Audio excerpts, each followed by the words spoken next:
안녕하십니까. 세종부동산 여행 노벨입니다. 오늘은 위치도 좋고 가격도 싼 상가를 잘 고르는 방법에 대해서 말씀드리겠습니다. 첫 번째, 주변에 사람이 많고 사람들이 자주 다니는 길목, 특히 퇴근길 길목에 있는 상가를 사는 것이 좋습니다. 사람들은 주로 퇴근하는 길에 돈을 많이 쓰기 때문입니다. 두 번째, 역세권 상가의 경우 기존 역세권 상가는 상가 가격이 매달 받는 월세에 비해 너무 비싸 수익률이 낮기도 합니다. 그러다 보니 앞으로 역세권이 될 곳에 있는 상가에 눈길을 주는 경우가 있습니다. 지하철 역사 신설 이야기가 돌면 가격이 많이 오르긴 하지만 지하철이 개통된 후의 가격보다는 싸기 때문이죠. 그러나 지하철 신설 계획이 지연되거나 취소되는 경우도 있으니 주의를 요합니다. 세 번째, 주변에 노점상이 있는 상가가 좋습니다. 노점상은 사람이 많이 다니는 곳에 있을 뿐만 아니라 사람을 불러 모으는 역할도 하게 됩니다.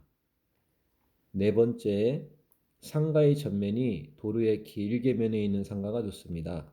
상가의 전면이 길면 사람들이 눈에 잘 띄어 장사가 잘 됩니다.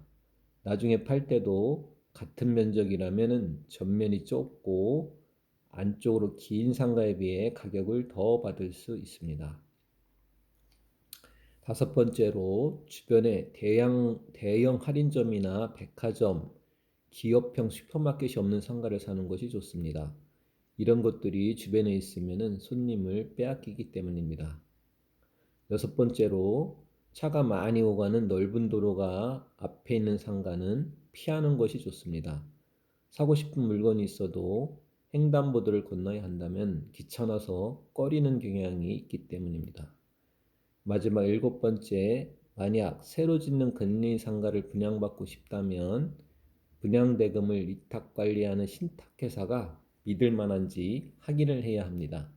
잘못하면 시행사가 부도나거나 분양대금을 빼돌려 낭패를 당할 수 있기 때문입니다. 마지막, 상가를 살 때 하자에 특히 유의를 해야 되는데요. 새든 건물에 비가 샌다든지 곰팡이가 핀다든지 하는 하자가 발생하면은 어떻게 해야 할까요? 새든 건물에 하자가 있더라도 임차인이 별 비용을 들이지 않고도 손쉽게 고칠 수 있을 정도이고 임차인의 재산에 손해가 가지 않을 정도로 사소한 경우 임대인이 반드시 하자를 수리해 줄 필요는 없습니다. 그러나 임차인의 재산에 손해를 끼칠 정도로 중대한 하자라면 임대인이 그에 대한 수리를 해줘야 합니다. 이상으로 수익률 높은 상가 잘 고르는 방법 7가지 방법에 대하여 말씀드렸습니다. 감사합니다.